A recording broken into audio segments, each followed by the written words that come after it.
January 5, we decided to try to get up here into the timber quite a bit. We had the long walk through the bottom and got up here. The field edge we're hunting, the field is about 40 yards away.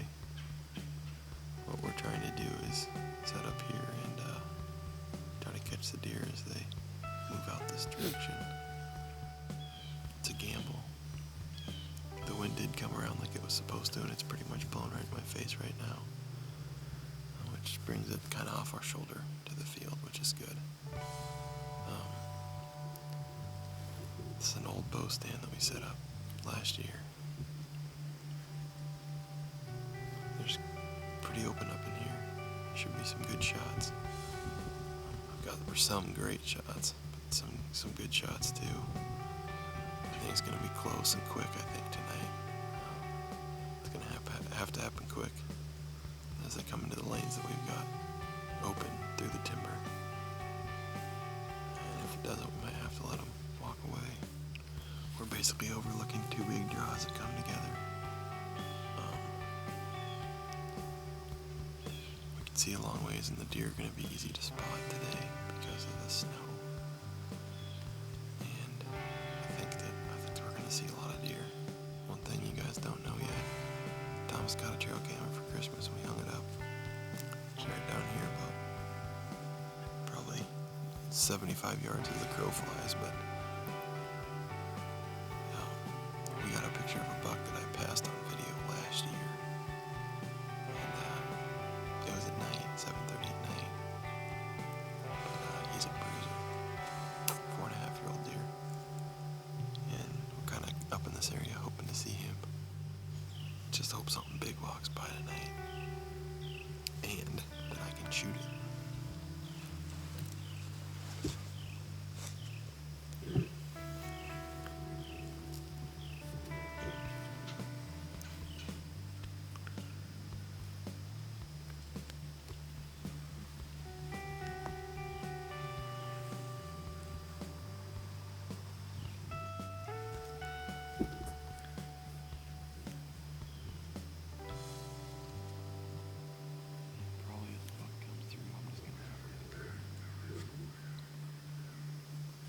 Best to stay on him and shoot him when I've got an opening. You know what I mean? There's a squirrel over here. You want to put your tag on that? Got big nuts. No, he's kind of here. Oh, he caught us.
Jonny, shooter down there, shooter.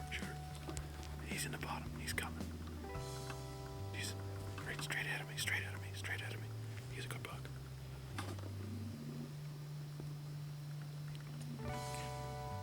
Okay, he's gonna cross. Just wait. I'll tell you when.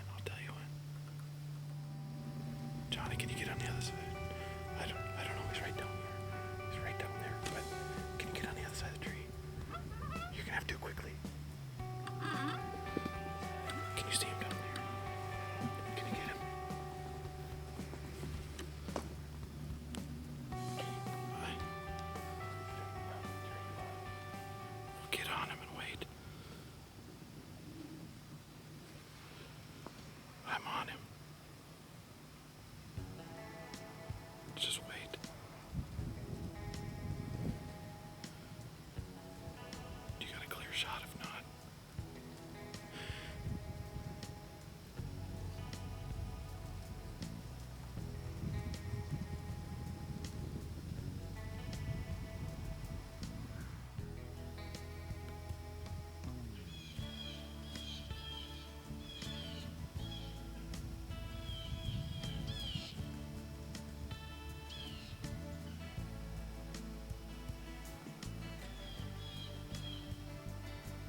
Dude, I think you hit him. I think I hit him too.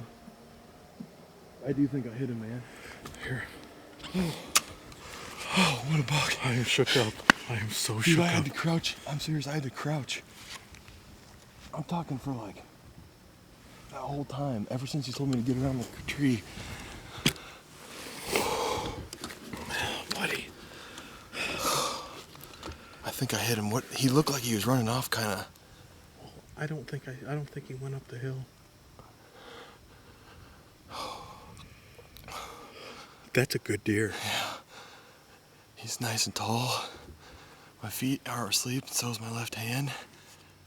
It's hard for me because I always question myself now. Let me set this down a minute.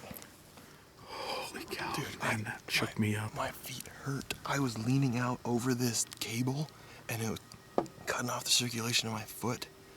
Lone Wolf, the silent partner. Ouch. Dude, I'm telling you, my feet hurt right now. I mean, like... My legs are killing me. What a buck, though. Gosh, that would be an awesome deer to end the season with, dude. How many deer were there down there? 20? I don't know, but they just kept coming. I saw him. Gosh, he stood there forever. He stood there for so long. Well, then did you see his tail finally twitch? And I was like, good, he's gonna move. A couple does came around the fence, just on our side. They got up here, and just about that time, we had heard some shooting on the other property. And we saw upwards of probably 20 deer filter into this bottom. And they were on Thomas's side of the tree. Oh, man. And Thomas saw this buck at probably 40 yards, maybe. He was just right here. And Thomas told me to get around to my right side of the tree. I'd been on the left because that's where some of the other deer had filtered through. That buck just stood there. All he moved was his head for about probably, I don't know, it felt like 10 minutes. It was a long time. It wasn't just like 20 seconds. Anyway, I was bent down on my tree stand, hanging way out over the edge. My elbow was resting on the seat. And he finally took about 2 steps and exposed his vitals. Alrighty. We're gonna go down. It's not quite dark yet, but we only have one buck tag between the two of us. There's no reason to keep hunting. We think this deer's dead. We're gonna go down to where we hit him. Make sure that there's some blood and follow him out. All the deer ran back towards the pickup, so they were smart. I guess they didn't vote for Hillary.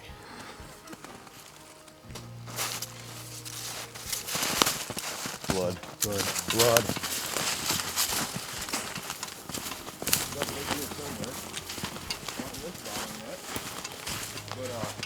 Can you show them how Ray Charles could follow that? Holy cow, hold on a second. It's getting dark, but... That's a lot of blood, isn't it? Yeah. Sweet. Dude, I'm pumped. Gotta do this. Holy cow. He went up the bottom, that's why we never saw him come out. See it?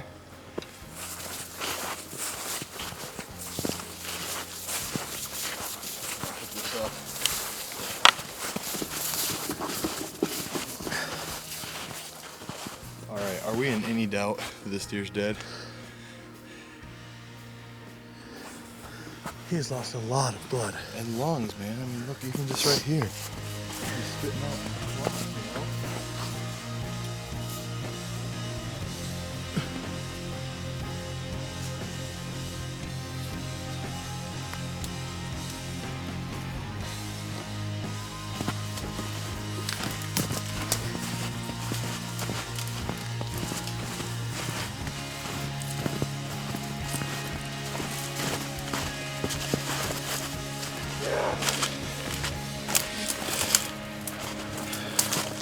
There he is. There he is. Man. We are super jacked. We just found this deer about 10 minutes ago. It's been another tough night. God, I had to do this bow season too. We went looking for this deer last night and he got up into the neighbor's property, and I know the neighbors has hunters in here sometimes, and we didn't want to go in and bust up any of their hunts or anything, and so we went ahead and backed out. This deer bled, what I would say substantially, for about probably 500 yards. This deer was severely quartering to us. What happened was, should have put it right here, but I put it back here instead. This is just a cap to basically a perfect season.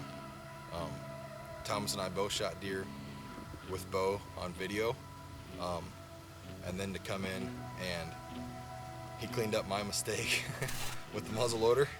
One thing we did that was, I think, instrumental in our success this year was we hunted the fringes for 6 days of our muzzleloader hunting. We had some good opportunities, and we had some nights that were pretty much busts. However, we decided that when we come down here, this was going to be one of our last weekends to hunt. We decided to come in, get in the timber, get to some trees that we've been just itching to hunt the whole season. One other really cool thing about this deer, I picked up a shed just about probably less than 50 yards from where I actually shot this deer, just through the gully there. Picked up a shed, and it's the right side, and it is almost a spitting image of this right side. The other cool thing is Thomas got a trail cam for Christmas, and when we were down here hunting for 4 days last weekend, we hung it up, and we had a picture of kind of a ghost buck that was basically just walking away from us, but we could tell there was a good frame on him, and we really think that this is the one, because we had some pictures of some other deer that were facing the camera. It would seem to us that that area was that deer's, basically his home area. One last thing to say, I guess, is this right here, being with great friends in the outdoors, is what late season Iowa was all about. Man, we sat through some cold ones, some really cold ones, and yesterday wasn't so bad. The sun popped out and warmed us up and gave us a little, about falling asleep in the tree stand, but gave us a little warm up. But like I said, this right here, this buck, this is what Iowa's all about.